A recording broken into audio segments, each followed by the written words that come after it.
Here comes that midfield talk again, everybody. Hello, this is Forever United TV. Welcome along to your Saturday evening show, everybody. Tune in, get comfortable, get into the comments section. You might as well. There's nothing else on until later when the boxing starts. So let's talk through all of Manchester United's news and updates from Saturday today. We're talking João Gomes again. Head turned. Well and truly, it would seem going off reports coming out. And could Wolves be forced into selling in January? There is a ton of talk regarding Manchester United's targets for the summer. Loads of differing ones as well. Some we can take serious, some we can't. And I think from all of it, we can just look simply at what is potentially going to happen in January and leave that to see what happens. Look, we'll cover all the stories as they come about. If anything changes, Manchester United are well and truly in for Elliot Anderson. He is right up there. There's a cryptic message, it would seem, on social media from Carlos Baleba as well. We'll talk about that. In the show, we're going to get through all of this in the first 10 to 15 minutes. Then I'm going to ask a few questions regarding Manchester United's impact from the transfer window. Sir Alex Ferguson talking about Senna Laman's impact as well, and many others that have come into the football club. What has changed? We'll have a good old chat and a debate about it later on in the show. But first of all, let's get through all of the news. I know what you're all waiting to hear. Who are United going to buy in January? Who are we going to get? How much we're going to spend? Look, the money is there. We know that Manchester United are in the market for their midfielders. It's just going to come down to which one is available and what deal suits United best. It was Conor Gallagher this morning, and another story that I've dug out, and you know what I'm like. I like to dig in past all of the headline hunters, and I'm sure this story will again turn around and come out on social media and whatnot as well. But a story going out on João Gomes. I always get the Joãos mixed up. There's so bleeding many of them. But yeah, João Gomes at Wolves, midfielder for Manchester United, or Manchester United target. United have made it clear that they are interested in him. He fits the bill. We've talked about that already. But what about the players' side of things now? Because this is where this story is coming from. This is what we're reporting on this afternoon. It's that João Gomes is actually interested in Manchester United. Of course he is. And there is no plan for Wolves to sell João Gomes in January. There wasn't anyway. But if this player wants to leave Wolves, could Wolves be forced into selling him? This is what this report is saying. And any interest from another club that is high up there challenging, well, the size of Manchester United, for instance, you cannot ignore it. And him being sat bottom of the table, can Wolves afford to lose him? No. Are they pretty much done and dusted already this season? It would seem so. And I just don't see any form of turnaround happening. Even though they've got a new manager now, I just don't see Wolves, with the players that they've got, turning this around. Could players jump ship early? Yes, they could. And in this report, it is talking about João Gomes looking to potentially make the move happen in January. The only reason we're talking about Gomes, by the way, is because there is a potential for something to happen in January. Now, this could be completely shut down over the next couple of weeks before the window even opens. Wolves might just say, no, not happening. We just don't know. Now it's time for reporters to probably get in there, journalists, to try and find out what clauses there are in certain contracts for João Gomes, because obviously Wolves do put they don't put sell-on clauses, but they do put release clauses into their contracts for certain players. We had the same situation with Matheus Cunha already as well when we bought him in the summer. Is it going to be the same for João Gomes? Is it going to be the same for him? We don't know yet. But what is happening is, behind the scenes, there is clearly now an interest from the player and the Brazilian midfielder who would be open to a move for Manchester United. We're starting to hear a lot more of this as we edge closer to January. As soon as Manchester United find out that the player is interested, then they'll do a little bit more due diligence and get to the point where they can be ready to go if the player is ready to push. Now, we know certain players are not going to push until the summer, but there are certain ones that are willing to move, like Conor Gallagher we spoke about this morning, João Gomes. I've said this many a times now over the last few days, that the top two for United now seem to be Gomes and Gallagher. I think they're the only ones that United could potentially get in January. The rest is all going to come in the summer transfer window. So looking at that, I think we've just got to debate amongst ourselves whether we feel João Gomes is the real deal and whether we think he's better than Conor Gallagher. In the other news going around quickly, I'll get into the comment section on Gomes in a moment, actually, but there is other news regarding Manchester United. I mean, John Cross from the Mirror has thrown his hat into the news and the speculation merry-go-round, which is Manchester United's potential midfield targets. I'll read it out because the news is there, but I think he's way off the mark with this one. Elliot Anderson is Manchester United's first midfield target next summer. He's likely to cost them less than 100 million. Man United are in the market for two midfielders. Carlos Baleba is another big deal in the frame. The club remain keen on him and the player wants to join.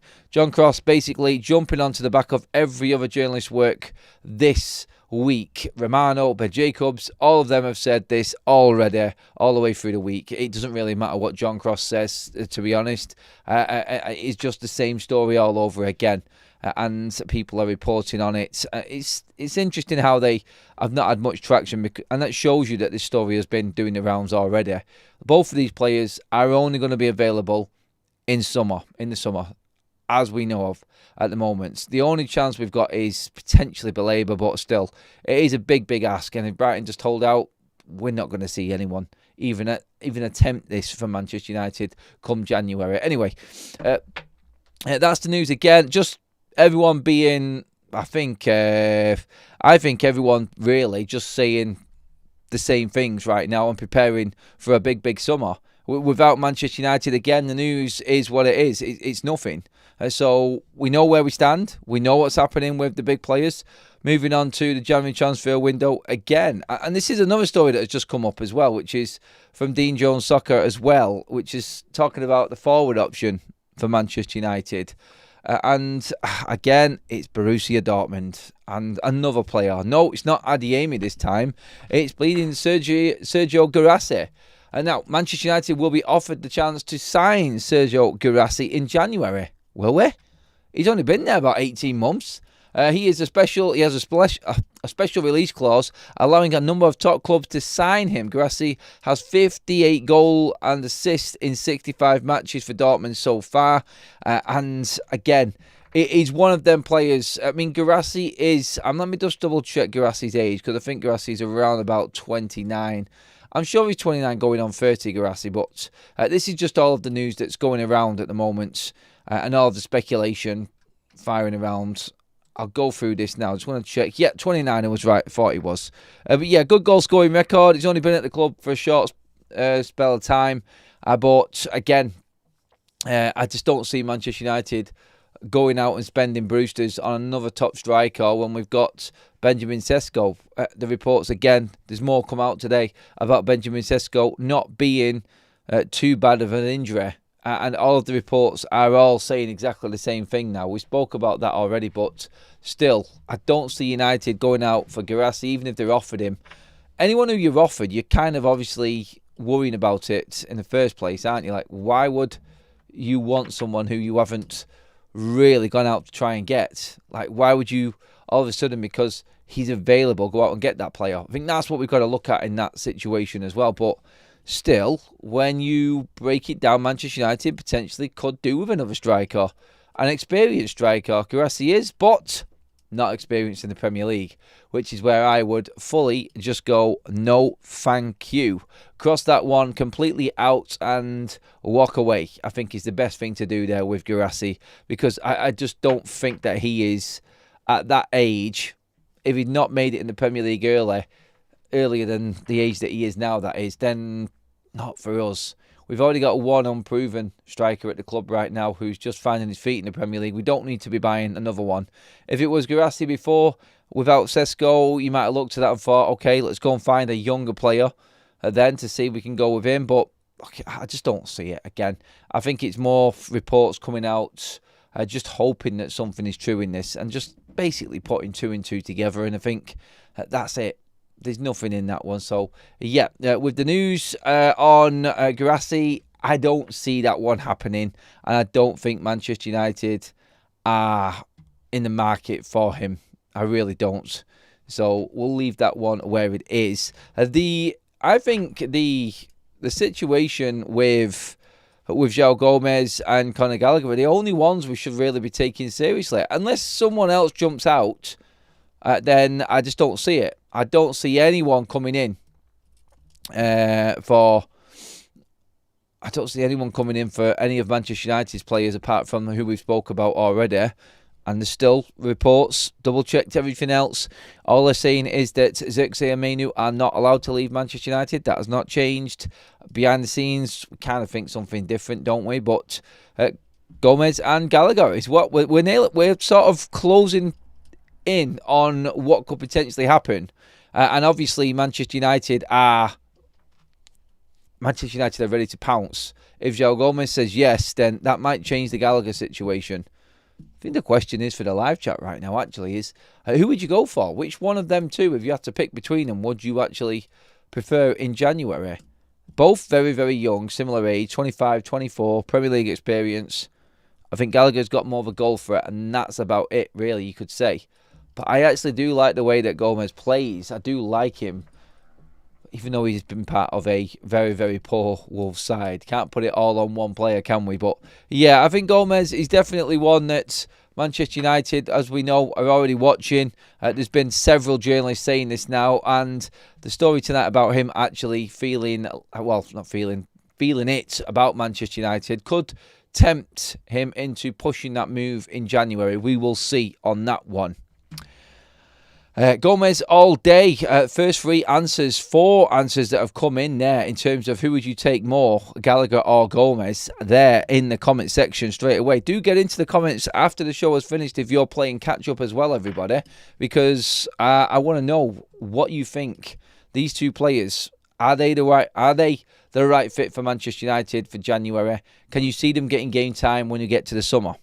Now, on the summer transfer window, again, I am going to come into the comment section in a moment, actually, as well. People are making a big deal out of Carlos Baleba, reposting João Pedro's post on Instagram, which reads, don't try rush what God is taking time to prepare. And all of a sudden on social media, that means, that's Carlos Baleba saying he's going to wait for Manchester United. You knew that was an obvious one, wasn't it? That was always going to come about off something like this. People are clinging on to anything right now. It's international break, for God's sake. Anyone wants any little bit of news that they can possibly get their hands on, and there isn't much at the moment. And again, like I said, we talked about it last night. We talked about more news and stories. There isn't anything significant at the moment. Look, by the time Tuesday comes this week, everyone's preparing for the full-on let's go Premier League, game after game after game, and it's going to be mental, it's going to be frenetic, and it's going to get really busy because you're going to have all of these transfer stories creeping in now into the next few weeks. There's no break for the players, there's no getaway for the players, and it is just going to keep on getting more and more frequent in terms of these stories coming out. So we've covered all angles.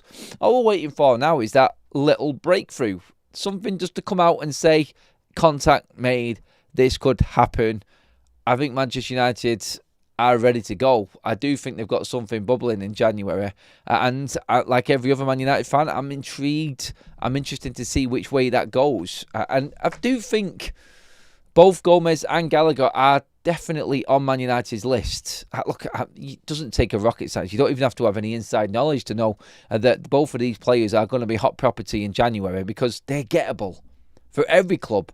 And it won't just be Man United going for these players either. There are other clubs that need reinforcement. So, again, we have to remember that. And I think this is why all the groundwork is being done now by Manchester United. So, yeah, let's just see. And sorry, Daz, you're not going to get Elliot Anderson in January. Good performance again for him the other night. 85 minutes for England. I don't know if he'll be playing again. Maybe Wharton will get a chance against Albania tomorrow afternoon, I think it is, actually. Again, like, ridiculous kick-off. Like, England are done. Like, all of the English players... Oh, hang on a minute. Yeah, there's none of them for United. Never mind.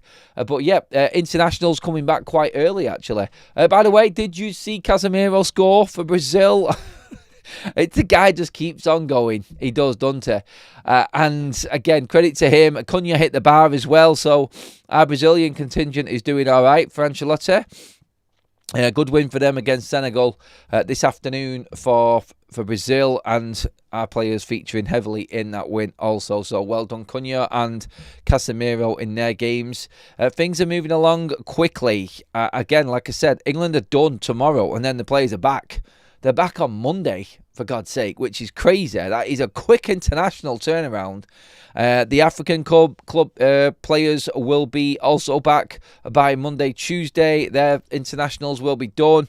A few European players, maybe Bruno Fernandes, Matthias de Ligt, also dropping back in a couple of days later. South American players like Ugarte, Casemiro, Cunha, they will all be back, I'm guessing, around about the Wednesday, Thursday time. Which, again, like we said before, is decent for United because we've got everything on the Monday Night Football. So, yeah, extra couple of days over the weekend to be fit. Let's get some comments in, everybody. Adam, I love this channel, but I really hate international breaks.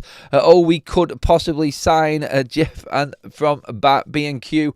Look, mate, this is what it is, pal. This is what we do. We always have our chats anyway. It's always going to be there.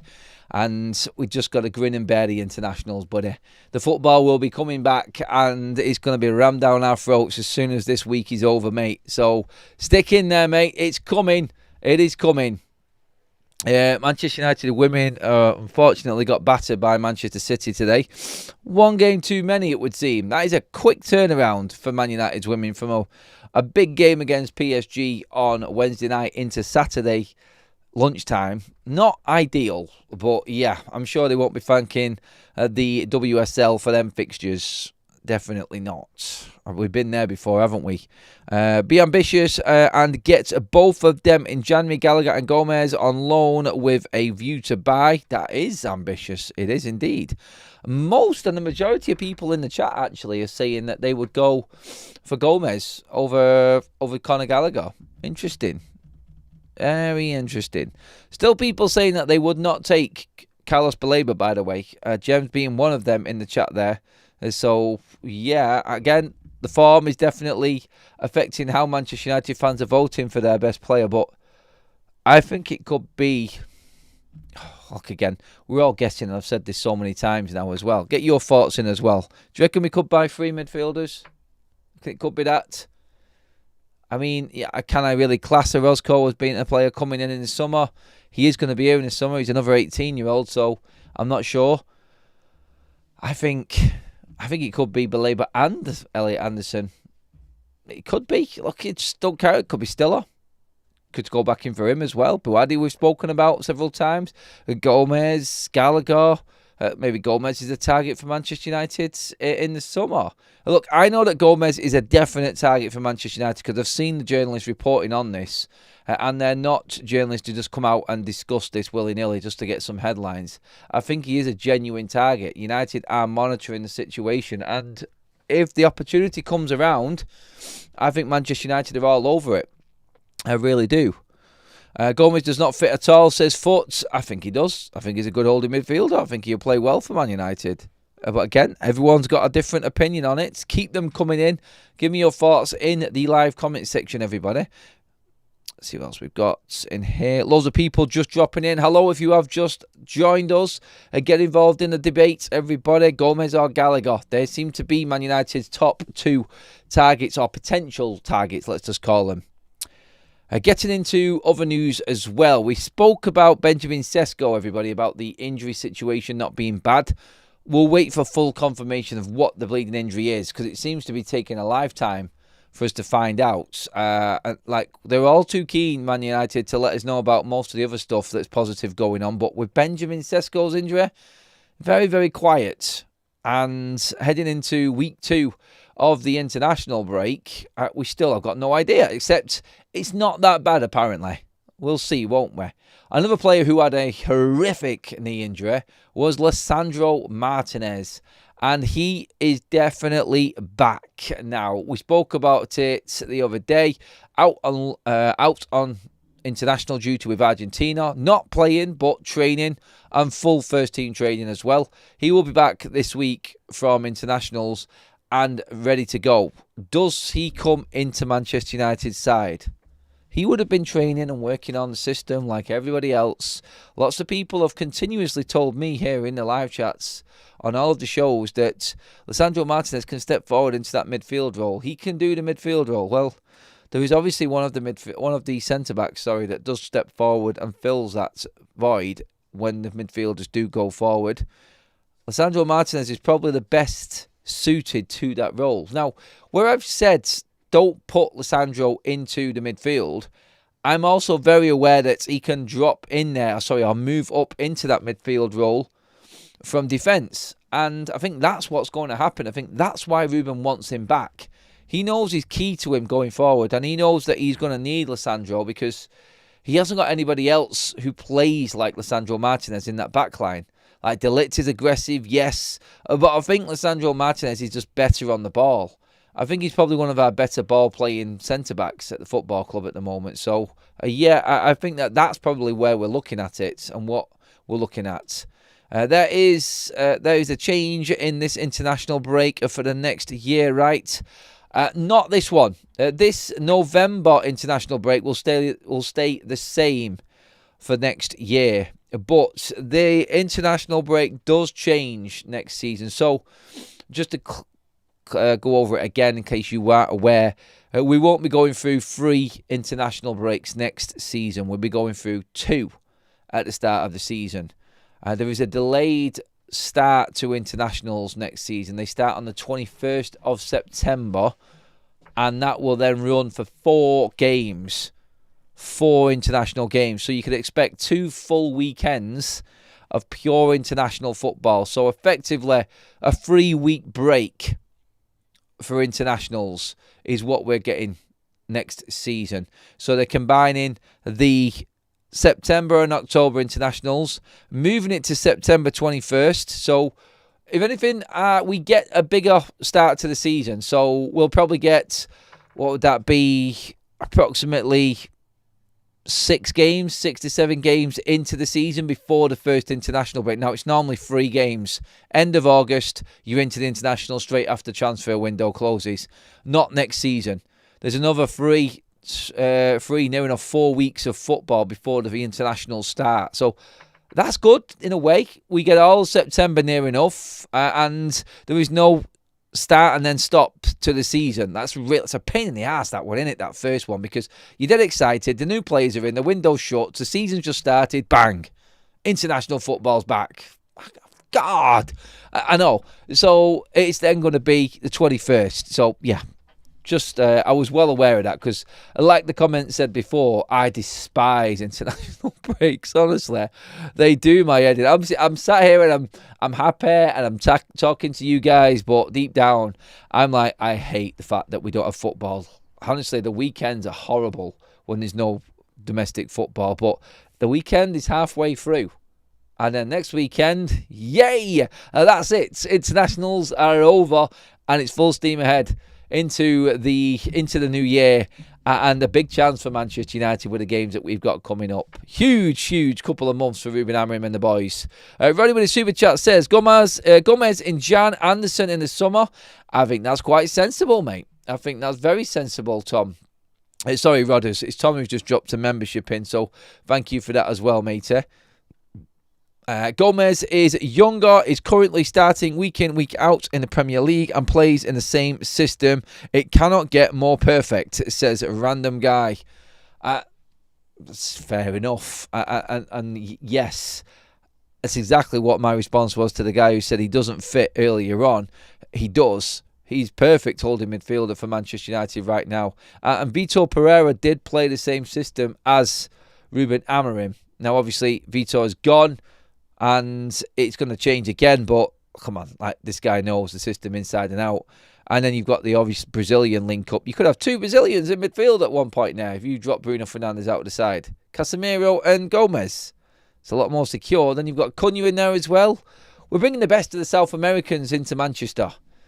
We never had any luck with South American players, Man United, have we?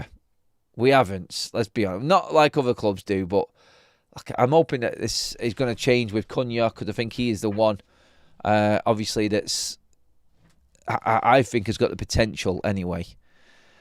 But Lisandro Martinez to come in for Manchester United, that's what we were talking about a moment ago as well. I do like the fact that we have got that option now off the bench. Lisandro can definitely help Ruben play the way that he wants to play.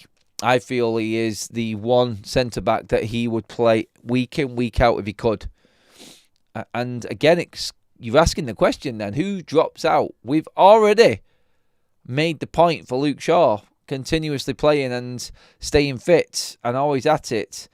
And this is the thing that was brought up. There was a report from Samuel Luckhurst from the Sun newspaper earlier this morning about the regime that Erik ten Hag had at Manchester United and the overtraining of players and the constant injuries. Ruben Amorim has got a system in place at United, this report said, that is suited better for the players and keeps them fresher for matches and definitely stops the amount of injuries that are happening as well. So you've got to look at that and say he's definitely noticed something within the players in the squad from before, and all of the data and all of the analysis that's going on right now for Manchester United is definitely helping that as well. Let's see if they can keep Lisandro Martinez fit. That's probably the biggest task that they've got. If you can do it for Mason Mount and Luke Shaw, and I'm telling you now, you've got half a chance. So they are the ultimate Demic boys, them two. And they're both fit still. And we are, 3 months into the season? Yep, miracles do happen when it comes to Manchester United injuries. So, all of your data analysis and everything like that will be keeping tracks, I am sure, on Lisandro Martinez and his progress. But would you bring him back into the side? That's the question. Not seen enough of Gomes, but I'll take any central midfielder at this point. Not any, mate. Don't go that far, Cal.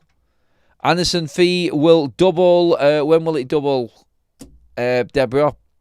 Just to clarify again, Nottingham Forest need to be in Europe for Elliot Anderson to get anywhere near what they want for him. If Nottingham Forest don't get into Europe this season, there is a clause in Elliot Anderson's contract which will allow him to leave. I think it was stated between 50 and 70 million. So we're liking them numbers. Them numbers fit for Manchester United. And United would jump at the opportunity to spend around 60 million on Elliot Anderson. So would I. Who wouldn't? Let's be honest. But the report is also saying that Manchester United do have competition for his signature. It isn't just United. So, again, like I said before, United just doing their bits and making sure that they're getting themselves in there and known to the player, finding out what's going to suit him, what he wants, trying to befriend him a little bit, you could say, and then bang, ready to go. Ant says, hope you're right, Rod. I'm worried about the competition from other clubs for Anderson in the summer window. We'll need to be playing in Europe just to have a chance. We will, because Ruben's going to take us into the top 5. And we're going to qualify for the Champions League through the coalition as well. Yeah. You got to dream, haven't you? You got to think big. Connor says, Gomes is a more natural fit to cover Casemiro in the holding midfield role as he does it every week for Wolves and has more potential than Gallagher at his age. Only 24, by the way. I'm pretty certain João Gomes is. So, yeah, good age also. That's one thing. Adam, when do you see Martinez coming back for what game? Billy, the good question. I think he'll be back in the squad for the Everton game, mate. I do. I think these are the games now that you would really ideally like to be bringing Lisandro Martinez back in for. I think he will be back for the Everton game. Won't start. Definitely won't start, but I think he'll be on the bench. I think we might see Lisandro Martinez replace Aidan Heaven on the bench, which some people might not actually like. But Ruben Amorim wants Lisandro back in his side. I'm telling you now. He wants him back in there. Erik ten Hag played 3 games a week at United, Champions League and FA Cup and Premier League. And why did he train them so much then? Yeah, don't need training when you got that many games. And like we said before, most of Manchester United's injuries came through muscle fatigue in training. Like some freak injuries that Manchester United got were even in games. This is how stupid it was at Manchester United before. Leacher will injure himself. He's too erratic in his tackling. And as for him playing centre midfield, Is that supposed to say why? Oh yeah, it's supposed to say why do people think he has got zero pace to play in the back three, let alone get around a central midfielder in a central midfield too? Cal doesn't like Lisandro Martinez. If you bring in Gomez, Anderson and Baleba, who's leaving and where do they play? Did I say anything about bringing all three of them in? I think I mentioned potentially we could do. I can't honestly see it. Gomez, Anderson and Baleba. Well, Mainu will probably leave. Agate will be gone. Casemiro was gone. There's three. There you go. Replacements made. And that's just with Ruben Amorim. And I'm only saying Mainu because he's not going to play under Ruben Amorim. That's all. But yes, that's how you would replace them players. And that's who you would replace them players with, I think. And I think it's quite clear now. I think it's obvious that this is what's happening with Manchester United. There is going to be a massive shake-up in the summer months. Also, as well, everybody, please pop a like on the video. Let's see if we can get this Saturday evening show up past the 200 live like mark. That would be epic. So get at it, everybody, if you can. If you haven't liked the video already, please do. Let's get some more comments in here as well. Butcher will be injured in 4 weeks' time. We should sell him. He is always injured and not good enough. He didn't have 5 good games at United. I think he did. I think he's had some very good games, to be honest, mate. But I get what you say. The injury concerns are going to be there for everybody again. And I said this before. I can't remember when I said it. I think it actually was this week where I said, if Lisandro Martinez stays fit and is available from now until the end of the season, then perhaps we could start to convince Manchester United fans that he isn't this demic. If he gets injured again from now until the end of the season, sell him. Sell him in the summer. I'm not even going to fight for him at this point. I don't care. I love him. I love his attitude. I think he is good for the team. I disagree with people saying that he isn't good and can't handle the Premier League. I think he can.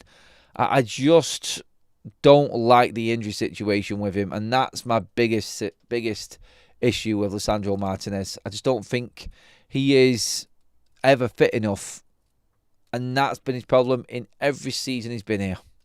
Simple as. Get Detective Cunha to speak to Gomez, says Deborah. I'm sure Ruben will do that job anyway. I actually feel like contact has been made already with all of these players. I think it happens anyway. Happens normally, doesn't it? And I do think that Manchester United are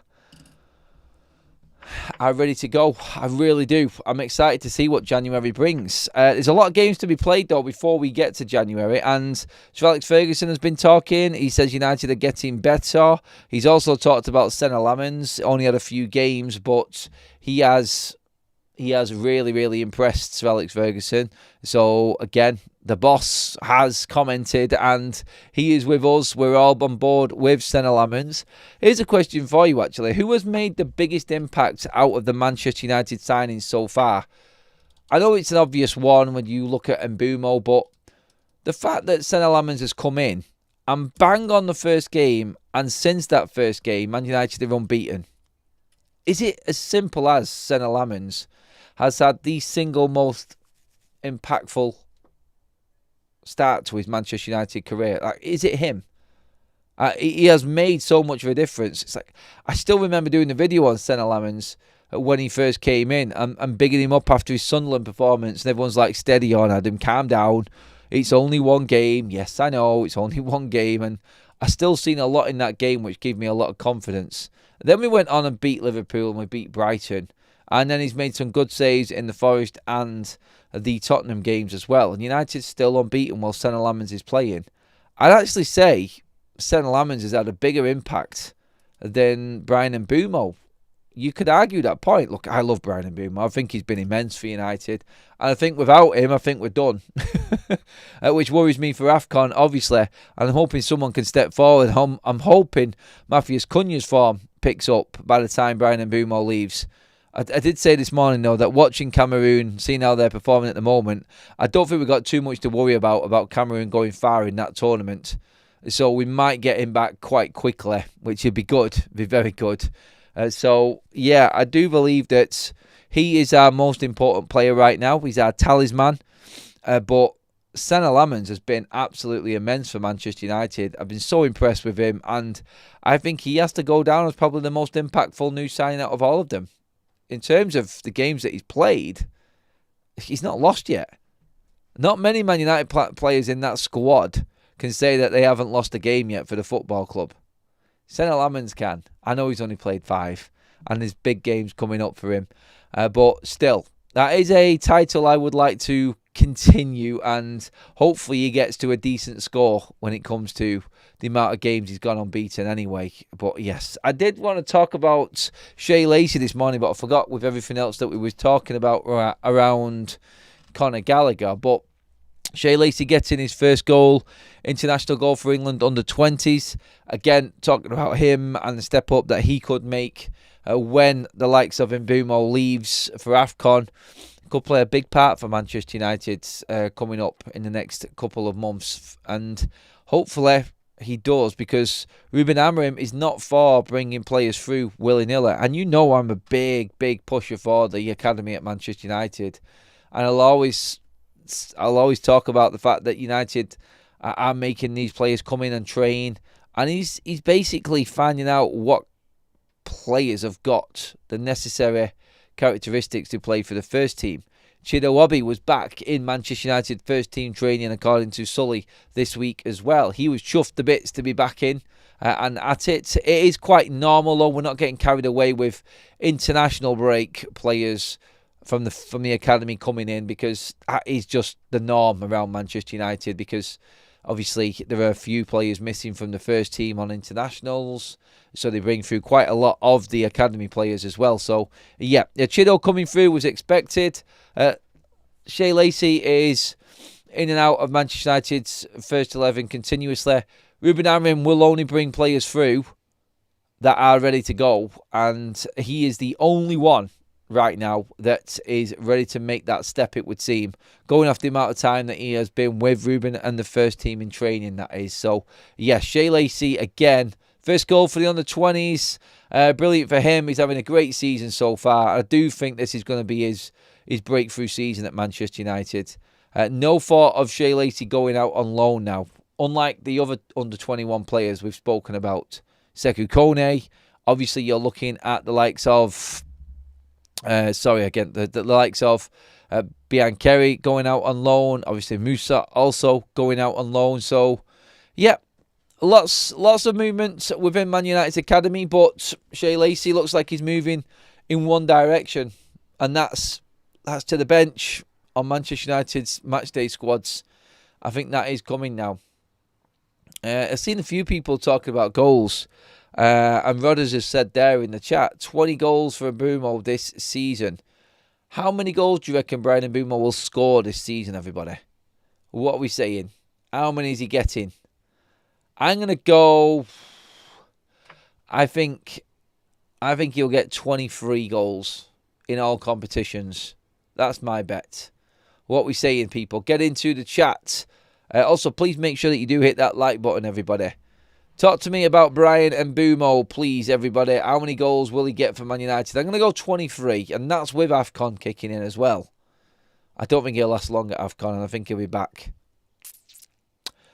20 to 25, says Deborah. Irish says 17. Any more takers? Anything higher than that for Bryan Mbeumo? 25, says Real. 10, says Stephen. Come on. That could be anything there. You've cheated the system there, mate. Put a definite number on it, buddy. Plus 10 could be anything. 15 to 20 because of AFCON. Yeah, I think so. I mean, I reckon 23. I think he'll have a purple patch. I'm looking forward to seeing United playing games week in, week out, and fixtures actually getting a little bit more frequent. It's painful waiting in between games once a week. Never mind international break. It's painful. Let's see what else we've got here as well. I forgot AFCON, so 22, says Real. 18 to 20, says Anthony. 30 goals, says Saleh Kune. Saleh Kunu. 25 to 30 again. His national side didn't qualify for the World Cup. AFCON, they are involved in. Just to clear that up, everybody. I predicted 16 in the Prem, but he's going to smash it. I hope so. I really do. Look, that is your roundup, everybody, of everything going on this Saturday evening. We are going to get comfortable. We are going to be getting ready for the boxing later on as well. So have a great evening, everybody. Thank you so much for joining us on the show. Thank you, mods, members, new members, everybody who has hit that like button as well. Thank you. Please do hit it on the way out again. I will see you all bright and early in the morning, 8 o'clock for our Sunday shows, everybody. And until then, enjoy your evening, and I'll see you in the morning.